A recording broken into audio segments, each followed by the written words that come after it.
Hello, I'm Frank Epstein, founder and president of Collage New Music.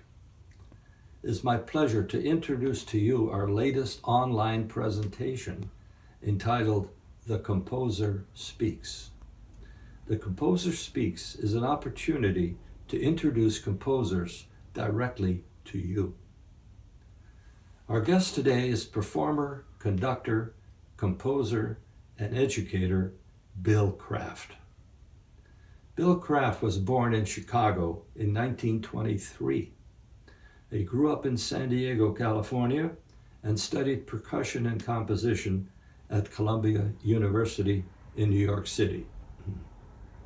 He joined the Los Angeles Philharmonic in 1955 and became its timpanist in 1962. Around this time, Bill formed the Los Angeles Percussion Ensemble, a professional ensemble performing all of the important works written for percussion, including Alberto Ginastera's Cantata para America Magica, which was later recorded. He also conducted and recorded a prize-winning performance of Lou Harrison's Concerto for Violin and Percussion Orchestra, with the wonderful Alice Schoenfeld playing the violin part. Some of Bill's early compositions explored a new way of composing for percussion. Bill developed the concept of melodic percussion by utilizing multiple drums with different pitches to create, in essence, a rhythmic melody, and thus created a whole new genre of writing for percussion based on both rhythmic and melodic fragments. Some of his early percussion ensemble pieces, written in the 60s, remain classics in the field today. While a member of the LA Philharmonic, he became assistant conductor, conducting, among other things, all of its youth concerts and most of its new premieres, including his own contexture pieces. And a few years later, he became the Philharmonic's composer in residence. And during this time, he founded and directed the Philharmonic's New Music Ensemble, perhaps the first such ensemble created for the express purpose of performing new music by any orchestra in the country. Early on, his large-scale contexture pieces were an instant success. He also composed the music for 3 films: Avalanche, Psychic Killer, and Fire and Ice. More recently, he composed 2 concertos for timpani and orchestra, which are considered important works in their field, already having multiple performances around the globe. In 1991, he became chairman of the composition department at the University of California, Santa Barbara, retiring in 2002. Today, at age 96, Bill still manages to lecture and give interviews to all those seeking information on new music from the 60s through the 90s.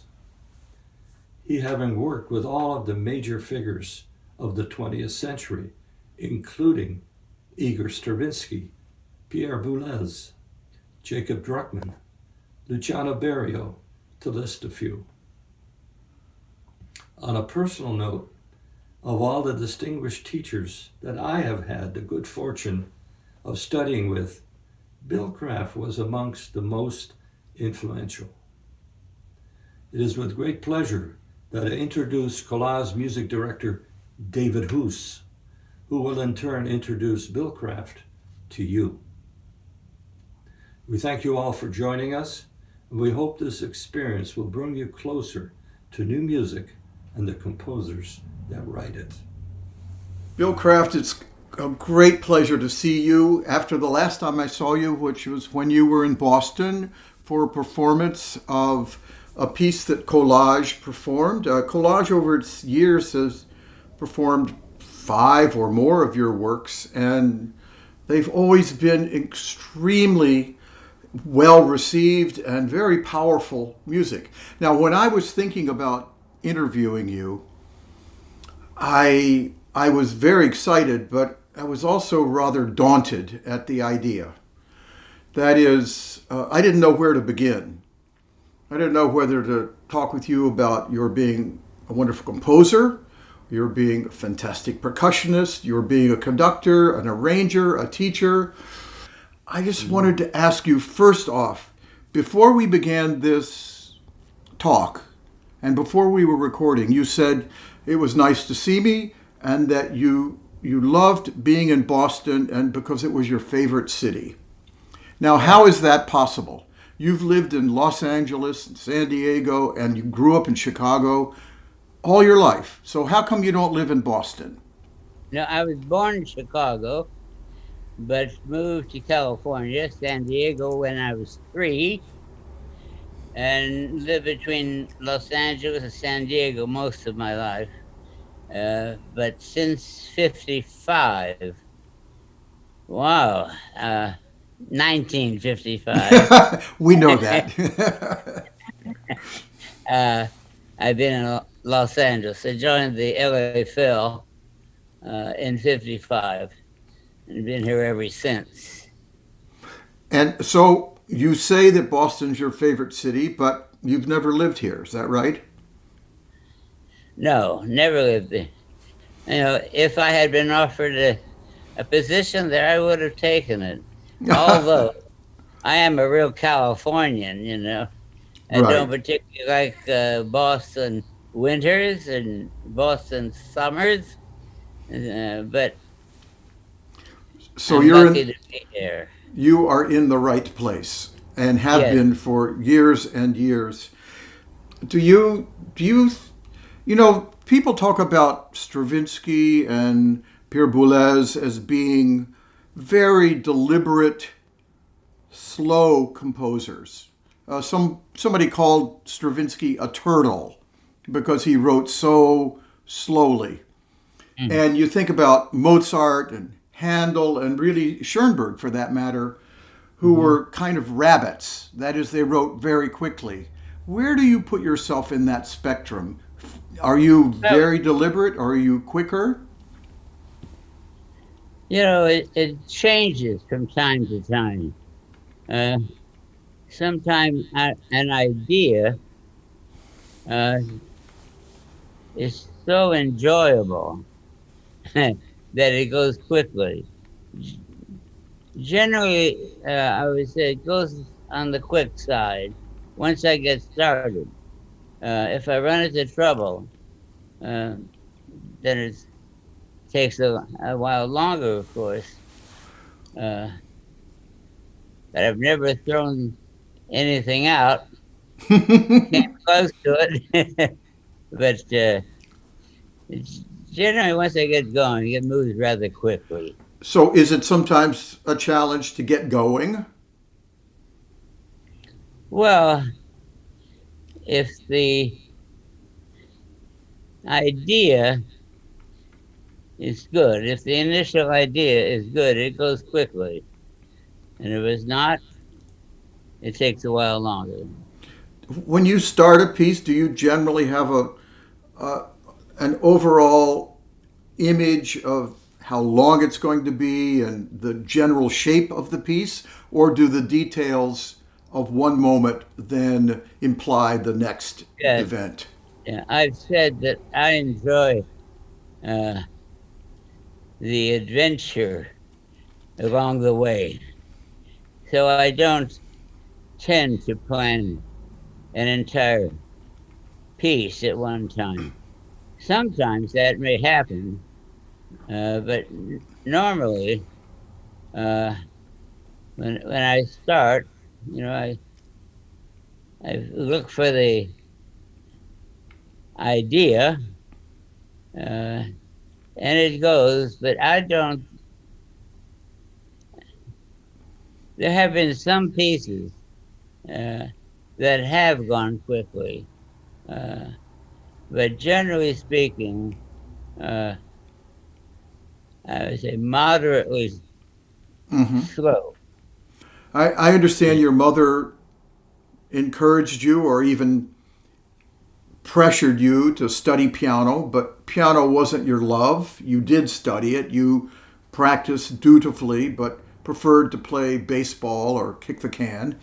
Um, but but then, what? Your sister took you to a concert of Benny Oh Goodman? no, that no, she came to my bedroom, which was in the kitchen at that time. We had just moved. We just moved to San Diego, and it was the first house my father could get. He had to get it quickly, because we were moving and he had a business to deal with. Uh, and she said, you've got to hear this band," and that was Benny Goodman. And So that's so, what got me. was she a musician herself? No, when she was young, early teens, she played the violin, Uh huh. but never considered it as a profession.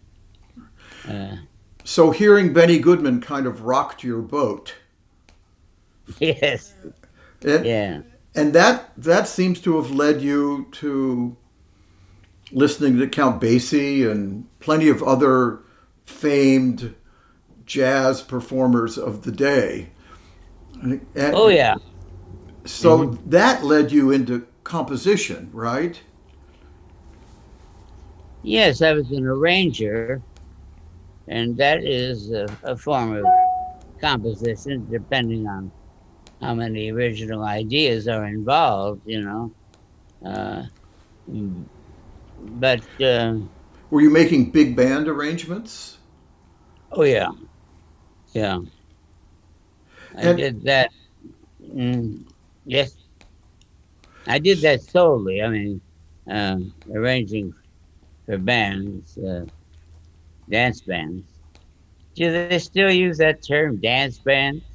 I think so, Uh, certainly. I'm not sure people, I think it's a rather isolated occurrence that people are actually dancing to that music, but it certainly goes on still, absolutely. Um, so how did the whole world of classical music open up to you? like so many other composers, uh, I heard the Rite of Spring. Ah, Yeah, I told Boulez that one time. I was driving him to a rehearsal, and I told him that the Rite of Spring had changed my life. And he says, "But that's true of all of us."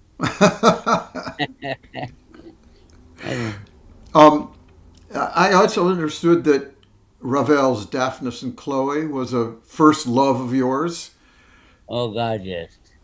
and does it remain so? Oh yes. I mean, I know it extremely well now. Uh, but when I was a teenager, it was such a thrill to hear that piece. The Rite of Spring and Daphnis were my great idols. Two very different but very colorful and kind of breaking works. Yes. Um, so, how long after you heard The Rite of Spring was it, do you think, before you met Igor Stravinsky? I was about 16 when I first heard it, Mm-hmm. and I was I came to Los Angeles in 1923. And I was about 32 Mm-hmm. What when was it?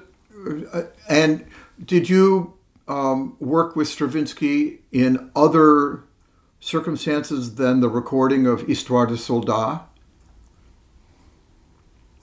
yes, I was his percussionist. So anything that involved percussion, I was there.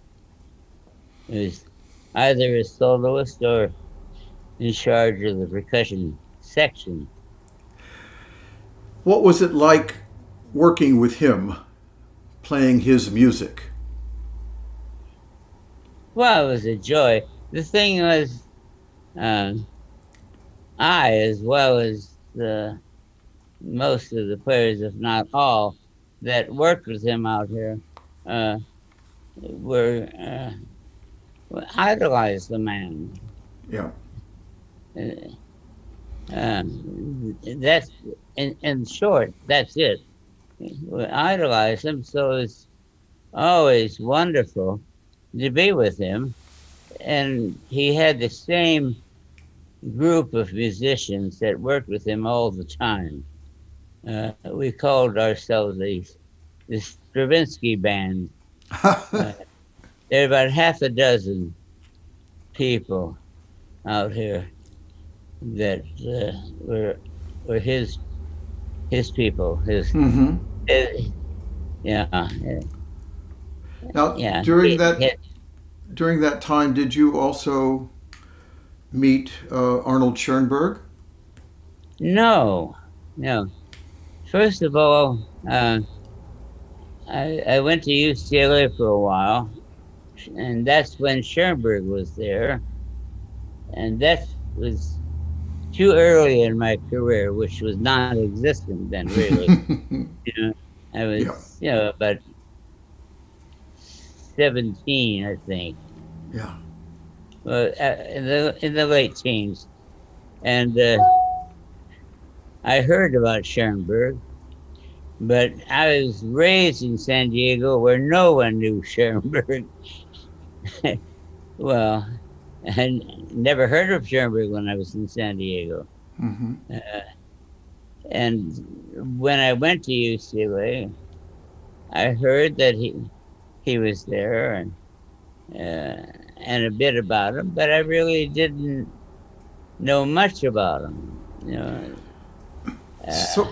So later when you went to New York City to study percussion, and as well ended up studying composition with Henry Brandt, right? And yes, and Cowell, and can't remember who else. You would remember. At Columbia, it was Jack Beeson. Yes. That was my first year, and Otto Luning, Vladimir Yusishevsky, and Henry Cowell. But all of them are wonderful, except Cowell. I really didn't learn much. He was not really a great teacher. What was he interested in? Just his own music? Yes. Not your music, his music, right? That's right. Yeah. So some of you.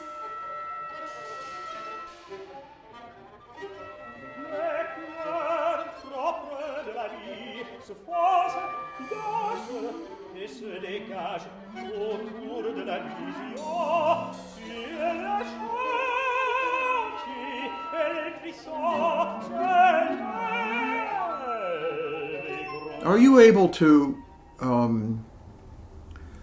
paint a picture of the journey that your music has taken over these years in terms of the language?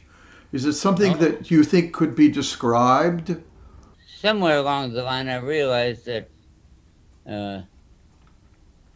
what I was doing was based on Impressionism, but being a jazzer, I couldn't avoid getting the American approach, if you can call it an approach, but that's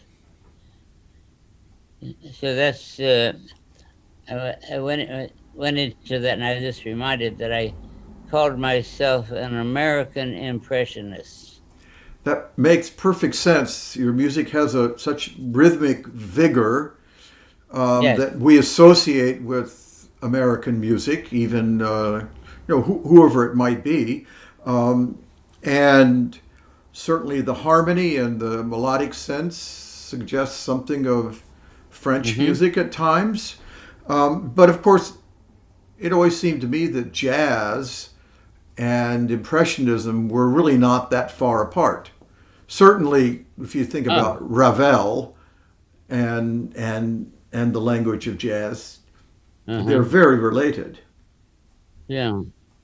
And I think after Bix Beiderbecke and this In a Mist, the piece he wrote, and Gershwin, the idea of involving Impressionist music and American music was quite popular, I would say. The idea that some composers had of creating an American music, thinking of Roy Harris in particular, did not appeal to me. Oh, it did not? No. The Aaron Copland model, or? I liked it, yes. Actually, so much so that I attempted to write a piece, same instrumentation as Appalachian Spring. And I realized that I couldn't be myself if I tried to imitate someone else. I'm not that person. I said, I'm not Copland, I'm not Stravinsky. I have to find out who I am.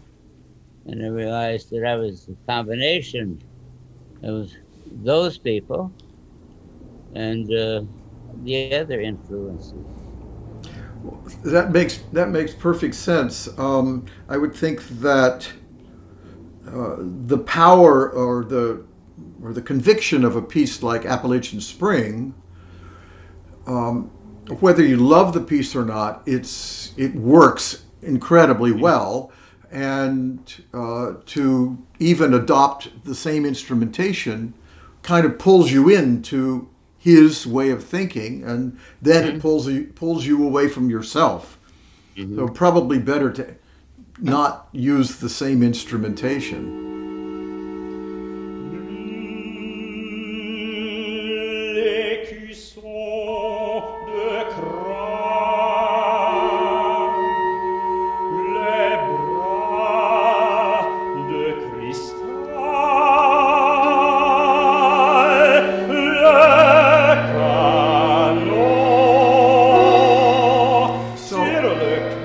Can you describe for our viewers a little bit about what the differences is between playing in the Los Angeles Philharmonic in a concert sequence and playing in the studios recording a film score? In the studios, the musicians have a larger ego. They know they're good, and they show it. And they're more likely to talk back to a conductor, which is not a good idea because they get a bad reputation and they won't be hired again. I remember at MGM one time, the conductor was terrible, but the musicians were wonderful. Yeah. And I mentioned this to Don Chrisley, a bassoonist who is very well known for participating in contemporary music affairs in Los Angeles. And I said, no matter what that guy is doing, "You guys are playing beautifully. How do you do that?" He says, "Well, you see, in the booth is the producer listening to the orchestra. And if the orchestra's good, he'll come back and use the same orchestra, whether it's the pickup or because there were certain pickup orchestras that generally were the same. Mhm. Uh, uh, but he just said, we want him to hire us again. So we just ignore the some name, Yes. different names they had for conductors here. But he said, "But they don't know what's going on. That whether the conductor's good or bad. All they know is the music is good or bad. So we play our best, no matter what goes on, because we want to be hired again." So I wanted to ask you a question about Frank Epstein, because Frank studied with you, and Frank loves you immensely, and he admires you, and is happy as possible when we're playing your music. And he is the founder of Collage and a longtime percussionist for the ensemble. He's really one of your greatest admirers. And I'm wondering if there's any tales you might like to share with us about Frank as a student, just between you and me. Well, it could be between anyone, because I have nothing but wonderful things to say about Frank. He was one of my favorite students. He's very serious. I remember I used him in my professional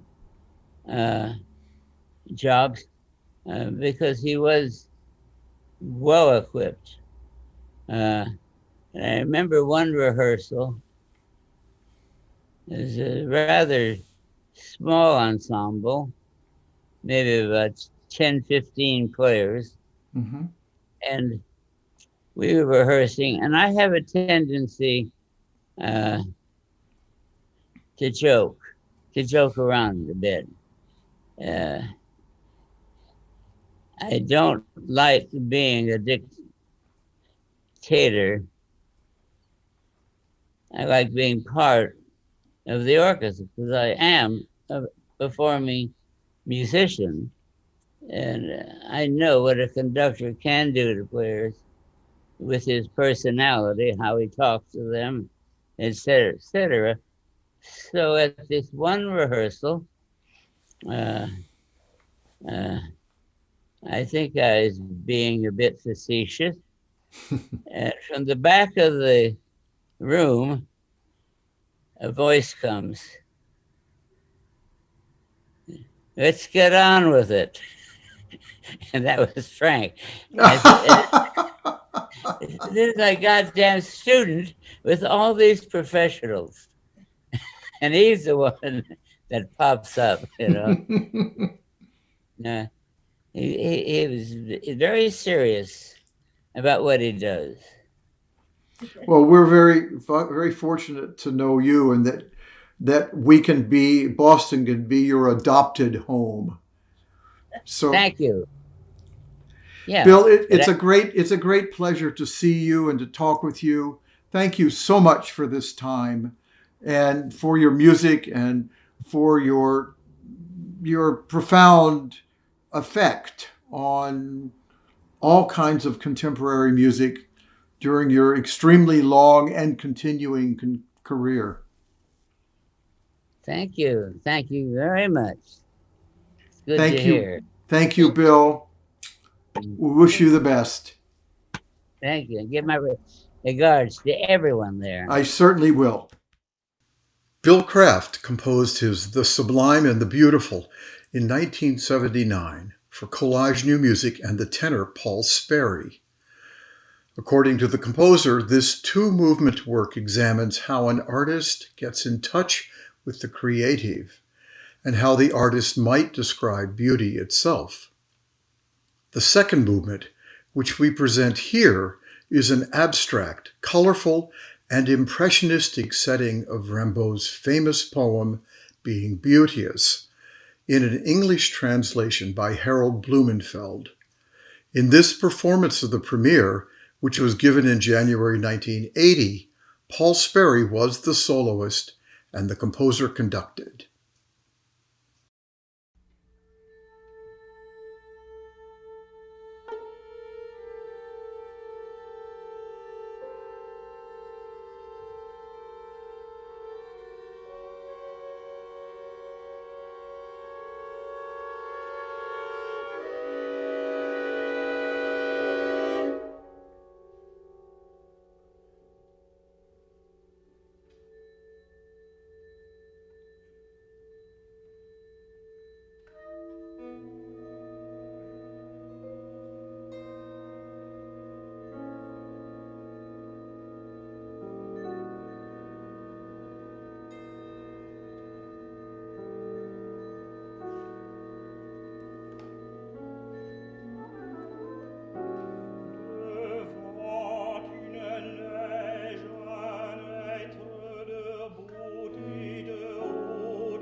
se force, danse et se dégage autour de la vision sur la chantier